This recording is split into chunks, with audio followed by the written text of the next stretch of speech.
여러분, 혹시 의사가 평생 불가능합니다라고 선언한 순간을 상상해 보신 적 있나요? 캐나다 국방부 연구원 마이클 앤더슨에게는 그것이 현실이었습니다. 12살 아들 리암이 눈사태 사고로 하반신 완전마비 판정을 받은 그 순간 말이죠. 미국, 독일, 스위스, 세계 최고 병원들을 8개월간 돌아다녔지만 결과는 똑같았어요. 회복 불가능. 절망에 빠진 아버지와 죽고 싶다고 말하는 12살 아이. 그런데 뜻밖의 기회로 발을 디딘 한국에서 믿을 수 없는 일이 벌어집니다. 전통 한의학과 첨단 AI가 만나 만들어낸 기적의 치료법. 하지만 마이클은 5년 전 배신당한 트라우마 때문에 한국을 믿지 못했는데요. 과연 리암은 다시 걸을 수 있을까요? 그리고 편견에 사로잡힌 아버지는 진실을 깨달을 수 있을까요? 전 세계가 주목한 이 감동 실화.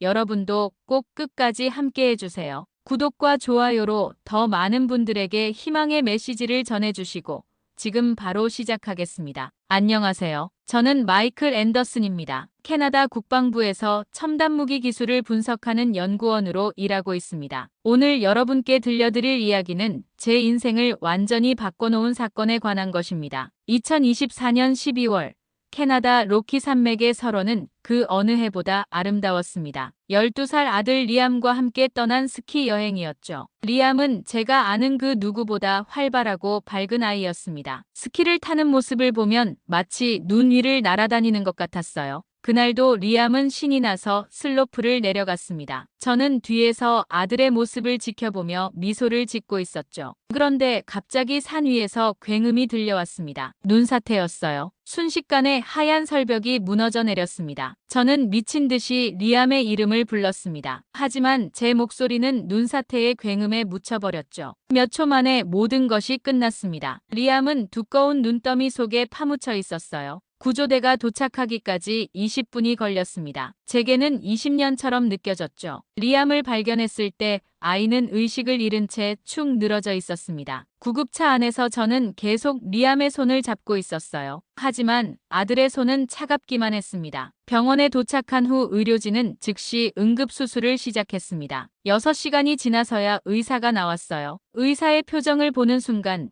저는 무언가 크게 잘못되었다는 것을 직감했습니다. 척수 손상이 심각하다는 말을 들었습니다. 하반신 완전마비 상태라고 했어요. 평생 휠체어를 타야 한다는 것, 다시는 걸을 수 없다는 것. 저는 그 순간 눈앞이 깜깜해졌어요. 리암이 깨어났을 때 가장 먼저 물어본 것은 자신의 다리 상태였습니다. 왜 다리가 움직이지 않는지 궁금해했어요. 저는 대답할 수 없었습니다. 어떻게 12살 아이에게 평생 걸을 수 없다고 말할 수 있겠어요? 그날 밤 저는 병실 복도에서 처음으로 울었습니다. 40년을 살아오면서 이렇게 무력감을 느낀 적은 없었어요. 다음 날 CT 촬영 결과가 나왔습니다. 척수가 완전히 절단된 상태였죠. 의사는 냉정하게 말했습니다. 현대의학으로는 불가능하다고.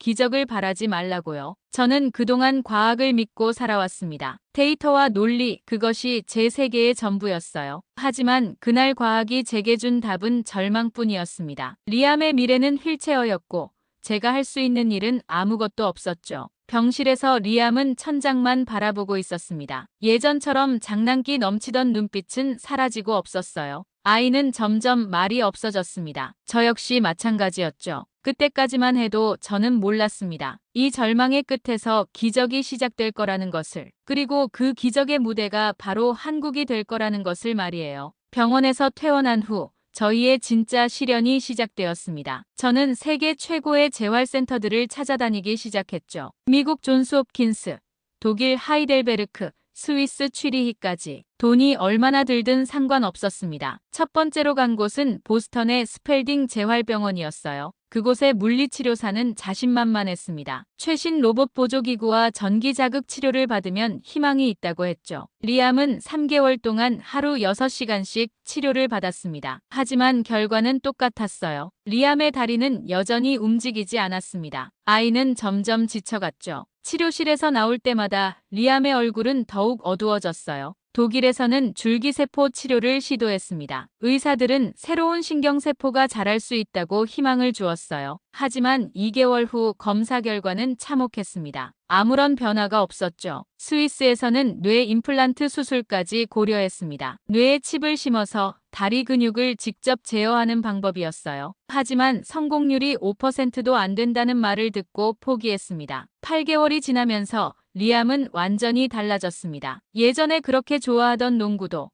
축구도 더 이상 관심이 없었어요. TV에서 스포츠 경기가 나오면 채널을 돌려버렸습니다. 어느 날 밤 리암이 저에게 말했습니다. 그냥 죽고 싶다고요. 그 순간 제 심장이 멈추는 줄 알았습니다. 12살 아이의 입에서 그런 말이 나온다는 것이 믿어지지 않았어요. 저는 그날 밤 리암을 꼭 안고 함께 울었습니다. 더 괴로운 것은 제 자신이었습니다. 저는 점점 과거의 트라우마에 시달리기 시작했어요. 5년 전 국제 공동 연구 프로젝트에서 겪었던 배신 사건이 자꾸 떠올랐습니다. 그때 저를 곤경에 빠뜨린 것은 다름 아닌 한국 연구진이었거든요. 기술 유출 사건으로 저는 거의 모든 것을 잃을 뻔했습니다. 동료들의 신뢰도, 승진 기회도 모두 사라졌죠. 그 이후로 저는 누구도 믿지 않게 되었어요. 특히 한국이라는 나라에 대해서는 강한 불신을 갖고 있었습니다. 리암의 상태가 악화되면서 저는 더욱 예민해졌습니다. 의료진들이 조금이라도 부정적인 말을 하면 화를 냈어요. 희망을 포기하라는 말을 들을 때마다 분노가 치밀었습니다. 아내와도 자주 다퉜습니다. 아내는 현실을 받아들이자고 했지만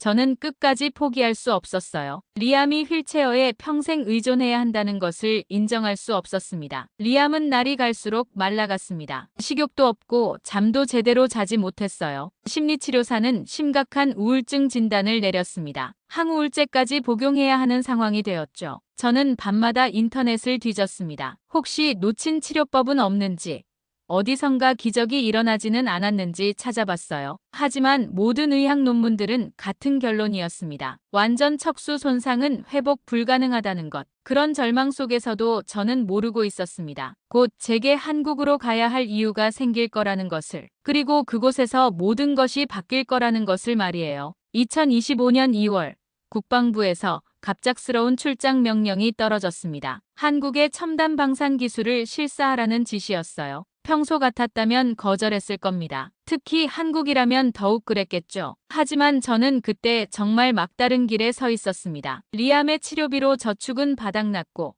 직장에서의 평가도 좋지 않았어요. 가족을 위해서라도 이 출장을 거부할 수는 없었습니다. 문제는 리암이었습니다. 아이를 혼자 두고 갈 수는 없었어요. 리암의 상태가 너무 불안정했거든요. 심리치료사도 환경 변화가 도움이 될 수 있다고 조언했습니다. 리암에게 아빠와 함께 여행을 가자고 말했습니다. 리암은 무표정하게 저를 바라봤습니다. 예전 같았으면 어디든 가자고 좋아했을 텐데요. 이제는 아무것도 관심이 없어 보였어요. 인천공항에 도착했을 때 저는 놀랐습니다. 공항 직원들이 휠체어를 탄 리암을 보자마자 달려와서 도움을 주었거든요. 특별한 요청을 하지도 않았는데 말이에요. 공항 직원이 따뜻한 목소리로 물었습니다. 혹시 불편한 점은 없는지 궁금해했어요. 그 순간 리암이 처음으로 고개를 들었습니다. 그리고 작게 미소를 지었어요. 몇 달 만에 본 리암의 미소였습니다. 공항에서 나오는 길에도 마찬가지였어요. 엘리베이터 앞에서 사람들이 자연스럽게 길을 비켜줬습니다. 누군가 시킨 것도 아닌데 저절로 그렇게 되더군요. 호텔로 가는 택시 안에서 기사 아저씨가 말했습니다. 아들이 많이 힘들겠다면서 우리나라에 좋은 병원들이 많으니까 한번 알아보라고 하더군요. 저는 그때 코끝이 찡했습니다. 낯선 외국인 부자에게 진심 어린 관심을 보여주는 것이 신기했거든요. 미국이나 유럽에서는 경험하지 못한 일이었어요. 호텔에 도착해서도 놀라운 일이 계속됐습니다. 체크인 데스크에서 리암을 위한 특별한 방을 준비해뒀다고 하더군요. 휠체어 접근이 쉽도록 문턱도 없애고 화장실도 개조해놨다고 했어요. 따로 요청한 적이 없다고 말하자 공항에서 연락이 왔다고 했습니다. 아들을 위해서 미리 준비해드렸다고 하더군요. 그 순간 저는 묘한 감정을 느꼈습니다. 이런 배려가 시스템처럼 돌아간다는 것이 놀라웠어요. 누군가 지시해서가 아니라 자연스럽게 말이죠. 리암도 변화를 보이기 시작했습니다. 호텔 방에서 창밖을 내다보며 처음으로 호기심을 보였어요. 한강이 보이는 야경이 아름다웠거든요. 저녁에 룸서비스를 시켰는데 직원이 리암에게 특별히 준비한 디저트를 가져왔습니다. 한국 전통 떡으로 만든 작은 케이크였어요. 리암이 그것을 한 입 먹고 나서 말했습니다. 맛있다고요? 몇 달 만에 들어본 긍정적인 말이었습니다. 저는 그 순간 한국에 대한 첫인상이 조금씩 바뀌기 시작했어요. 물론 아직은 경계심이 더 컸지만요. 하지만 저는 모르고 있었습니다. 다음 날 만나게 될 사람이 제 인생을 완전히 뒤바꿔 놓을 거라는 것을. 그리고 그 만남이 리암에게 새로운 희망을 줄 거라는 것을 말이에요. 다음 날 아침 국방부 산하 한국방산의료융합센터를 방문했습니다. 건물 외관부터 예상과 달랐어요. 최첨단 시설과 전통적인 디자인이 조화롭게 어우러져 있었습니다. 로비에서 저희를 맞이한 것은 30대 초반의 젊은 남성이었습니다. 도윤이라고 자신을 소개했어요. 완벽한 영어로 저희를 맞았습니다. 하지만 리암에게는 천천히 한국어를 가르쳐주며 친근하게 다가갔어요. 리암이 처음으로 웃음을 보였습니다. 엘리베이터를 타고 올라가면서 도윤이 설명했습니다. 이곳에서는 전통 한의학과 첨단 AI 기술을 융합한 치료법을 연구한다고 했어요. 저는 속으로 코웃음을 쳤습니다. 한의학이라니 21세기에 무슨 미신 같은 소리인가 싶었거든요. 5층 연구실에 도착했을 때 한 사람이 저희를 기다리고 있었습니다. 40대 초반의 여성이었는데 순간 제 얼굴이 굳어졌어요. 박민서라고 자신을 소개했습니다. 그 이름을 듣는 순간 5년 전 기억이 한꺼번에 밀려왔습니다. 바로 저를 배신했던 그 사람이었거든요. 국제공동연구에서 기술을 유출시켜 제 경력에 큰 타격을 준 장본인이었습니다. 제 목소리는 차갑게 식어 있었습니다. 그녀가 여기 있을 줄은 몰랐다고 말했어요. 민서는 잠시 당황한 듯 보였지만 곧 차분하게 말했어요. 그때 일에 대해서는 할 말이 많다면서 하지만 지금은 아들이 더 중요하지 않겠느냐고 했습니다. 저는 분노가 치밀어 올랐습니다. 내 아들을 끌어들이지 말라고 소리쳤어요. 당신 같은 사람을 믿을 수 없다고 했습니다. 분위기가 순식간에 얼어붙었습니다. 도윤이 당황해하는 것이 보였어요. 리암도 무슨 일인지 모르겠다는 표정으로 저희를 바라봤습니다. 민서는 깊게 숨을 쉬고 나서 말했습니다. 그럼 제가 직접 보여드리겠다고 했어요. 말로는 믿으실 수 없으니까요. 그녀는 저희를 옆방으로 안내했습니다. 그곳에는 거대한 모니터들과 정밀한 의료 장비들이 가득했어요. 그리고 한쪽 벽면에는 수많은 침이 꽂힌 인체 모형이 있었습니다. 이것이 저희가 개발한 한방-AI 융합 시스템이라고 설명했습니다. 전통 한의학의 경혈 이론을 현대 신경과학과 결합했다고 했어요. 화면에는 3차원 인체 모델이 떠올랐습니다. 신경망과 혈관, 그리고 경혈점들이 실시간으로 분석되고 있었어요. 과학자로서 저는 그 기술의 정교함에 놀랐습니다. 하지만 여전히 미신에 불과하다고 생각했습니다. 침으로 척수 손상을 치료한다는 게 말이 되느냐고 물었어요. 민서가 또 다른 화면을 켰습니다. 수많은 치료 사례들이 나타났어요. 비슷한 척수 손상 환자들이 점진적으로 회복되는 과정이 그래프로 보여졌습니다. 이 환자들은 모두 서구 의학에서 포기했던 사례들이라고 했습니다. 하지만 저희 치료법으로 70%가 부분적 회복을 보였다고 했어요. 저는 여전히 믿을 수 없었습니다. 하지만 리암이 갑자기 말했어요. 한번 해봐도 될까요? 리암의 간절한 눈빛을 보는 순간 저는 말문이 막혔습니다. 아이는 벌써 몇 달째 절망 속에 있었거든요. 설사 효과가 없다 하더라도 희망을 가져보는 것만으로도 의미가 있을 것 같았어요. 민서가 조용히 말했습니다. 저는 단 한 가지만 증명하고 싶다고 했어요. 성과로 말이에요. 이틀 후 본격적인 치료가 시작되었습니다. 저는 여전히 반신반의했지만 리암의 간절한 눈빛을 외면할 수 없었어요. 치료실은 제가 상상했던 것과 완전히 달랐습니다. 한쪽 벽면에는 최첨단 모니터들이 가득했고 다른 쪽에는 전통적인 한방기구들이 정갈하게 놓여 있었어요. 현대와 전통이 이상하게 조화를 이루고 있었습니다. 치료를 담당할 정병호 원장이 들어왔습니다. 70대의 노인이었는데 첫인상부터 범상치 않았어요. 40년간 침수를 해온 경험이 그의 손에서 느껴졌습니다. 정 원장은 리암에게 친근하게 다가갔습니다. 무서워하지 말라고, 아프지 않을 거라고 했어요. 리암도 긴장했던 표정이 조금 누그러졌어요. 민서가 컴퓨터 앞에 앉았습니다. 화면에는 리암의 척수 손상 부위가 3차원으로 나타났어요. AI가 실시간으로 최적의 경혈점을 찾아내고 있었습니다. 컴퓨터가 정확한 수치를 알려주었습니다. 좌표와 각도, 깊이까지 모든 것이 정밀하게 계산되었어요. 정 원장은 그 지시에 따라 조심스럽게 침을 준비했어요. 40년 경험과 최첨단 기술이 만나는 순간이었습니다. 첫 번째 침이 리암의 등에 들어갔습니다. 리암은 눈썹을 살짝 찌푸렸지만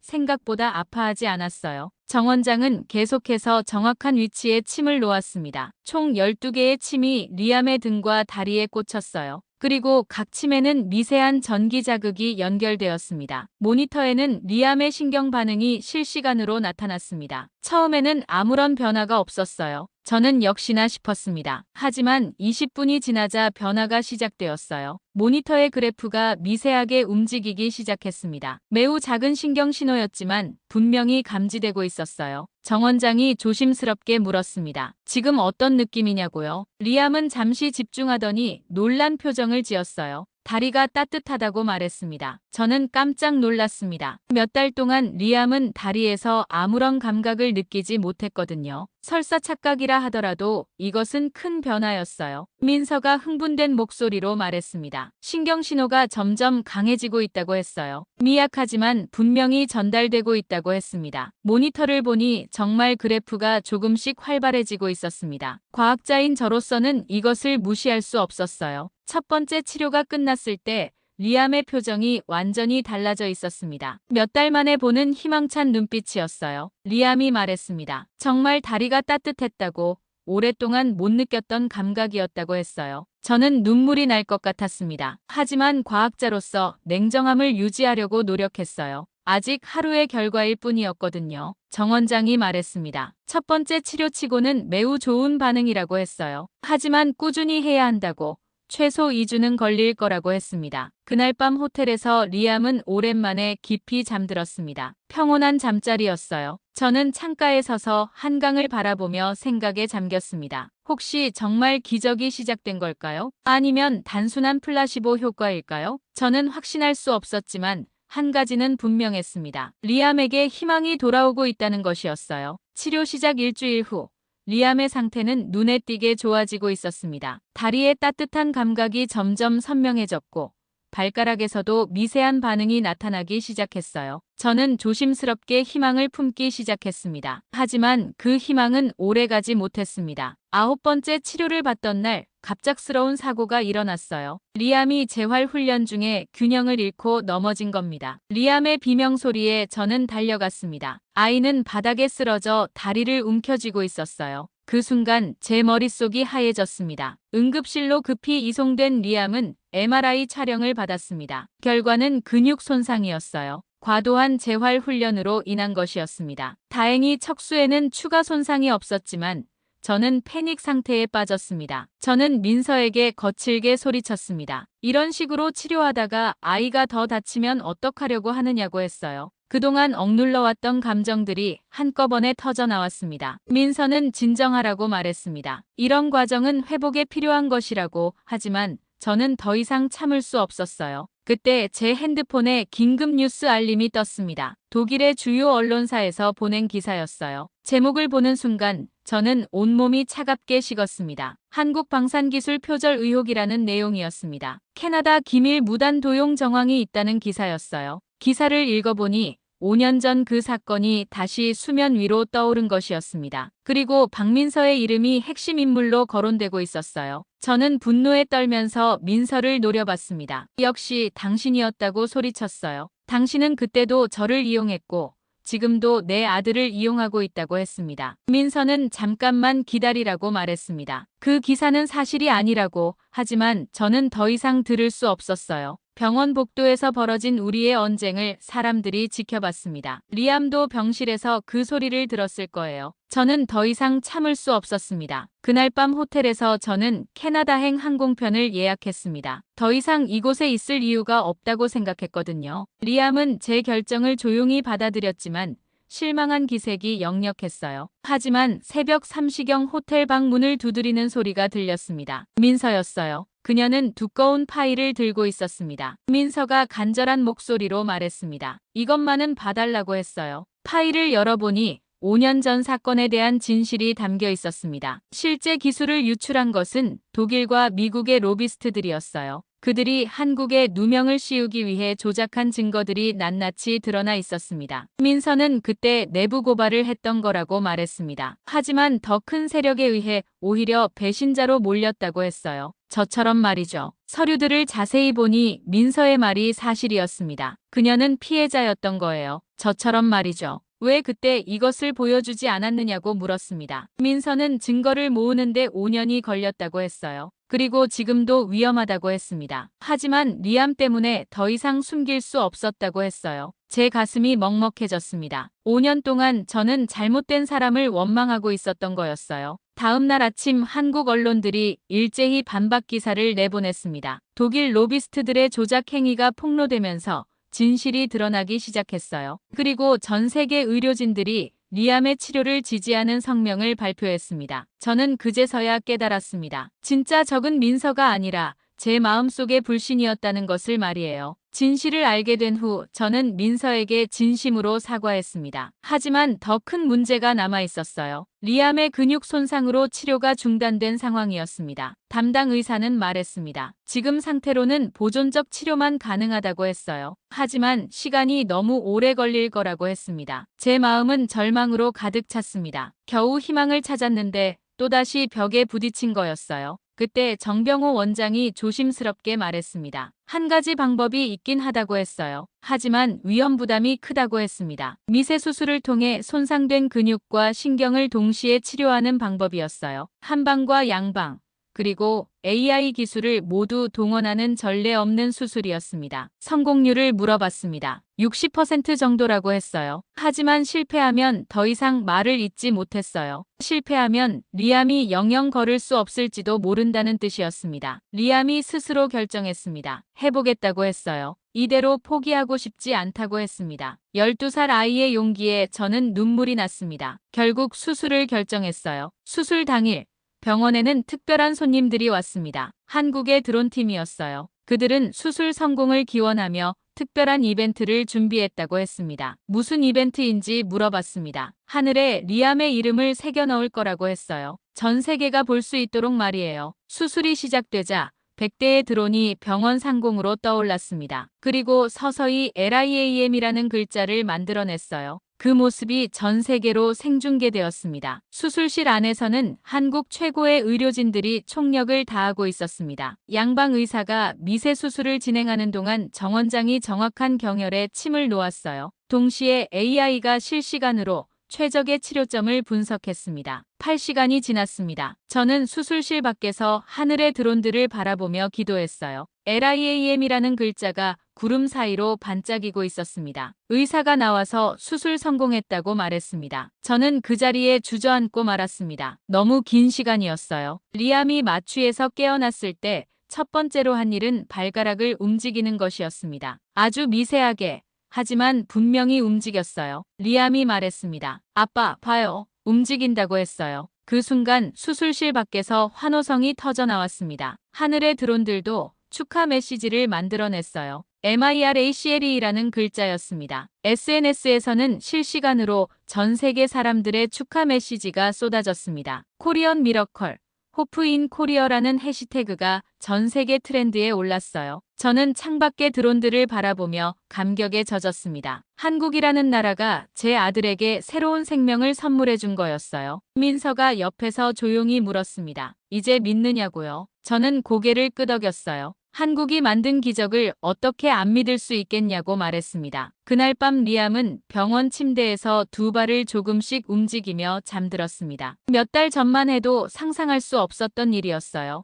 기적이 시작된 거였습니다. 수술 후 2주가 지났습니다. 리암의 회복 속도는 의료진도 놀랄 정도였어요. 매일매일 새로운 변화가 일어났습니다. 처음에는 발가락만 움직이던 것이 발목, 그리고 무릎까지 조금씩 반응을 보이기 시작했어요. 리암이 말했습니다. 오늘은 혼자 일어서 보겠다고 했어요. 제 가슴이 두근거렸습니다. 재활치료사와 정원장이 양쪽에서 지켜보는 가운데 리암이 평행봉을 잡고 천천히 일어섰어요. 떨리는 다리였지만 리암은 포기하지 않았습니다. 10초, 20초, 그리고 마침내 1분 동안 서 있는데 성공했어요. 병실에 있던 모든 사람들이 박수를 쳤습니다. 다음 주에는 더 큰 기적이 일어났습니다. 리암이 평행봉을 잡고 세 걸음을 걸은 거예요. 비록 휘청거렸지만 분명히 자신의 힘으로 걸었습니다. 리암이 환한 웃음을 지으며 말했습니다. 걸었다고, 정말 걸었다고 했어요. 저는 눈물을 참을 수 없었습니다. 6개월 전만 해도 평생 불가능하다고 했던 일이 현실이 된 거였어요. 한 달 후 리암은 복도를 혼자 걸을 수 있게 되었습니다. 워커의 도움을 받긴 했지만 20m를 걸어서 이동했어요. 병원 직원들이 모두 나와서 응원해줬습니다. 정원장이 말했습니다. 이제 마지막 목표가 남았다고 했어요. 운동장까지 걸어가는 거라고 했습니다. 리암은 자신 있게 고개를 끄덕였습니다. 그 모습이 예전에 밝고 당당한 리암과 똑같았어요. 드디어 그날이 왔습니다. 퇴원을 앞둔 마지막 날, 리암이 병원 운동장까지 혼자 걸어가는 도전을 하는 날이었어요. 한국과 캐나다의 기자들이 모두 모였습니다. 리암은 천천히 하지만 꾸준히 걸었습니다. 100m, 200m, 마침내 운동장에 도착했어요. 그리고 그곳에서 몇 걸음 뛰기까지 했습니다. 리암이 말했습니다. 해냈다고, 정말 해냈다고 했어요. 그 순간 저는 더 이상 눈물을 참을 수 없었습니다. 기자회견장에서 저는 떨리는 목소리로 말했습니다. 한국은 무기를 만드는 나라가 아니라고 했어요. 사람을 일으키는 나라라고 했습니다. 제 아들에게 새로운 삶을 선물해준 이 나라에 평생 감사할 거라고 했어요. 제 말이 전 세계로 중계되었습니다. 그 후 각국 언론들이 한국의 기적을 대서특필했어요. 리암의 이야기는 희망을 잃은 전 세계 환자들에게 새로운 용기를 주었습니다. 민서와도 완전히 화해했습니다. 우리는 앞으로 캐나다와 한국이 공동으로 척수 손상 치료법을 연구하기로 MOU를 체결했어요. 5년 전의 오해가 오히려 더 큰 협력의 계기가 된 거였습니다. 민서가 물었습니다. 이제 정말 믿어주냐고. 한국을 말이에요. 믿는다는 말로는 부족하다고 했어요. 저는 이제 한국의 팬이라고 했습니다. 한국을 떠나는 날 공항에서 많은 사람들이 배웅을 나왔습니다. 정원장, 민서, 도윤, 그리고 리암을 치료했던 모든 의료진들이었어요. 리암은 이제 지팡이 하나만으로도 자유롭게 걸을 수 있었습니다. 공항 게이트까지 스스로 걸어가는 아들의 뒷모습을 보며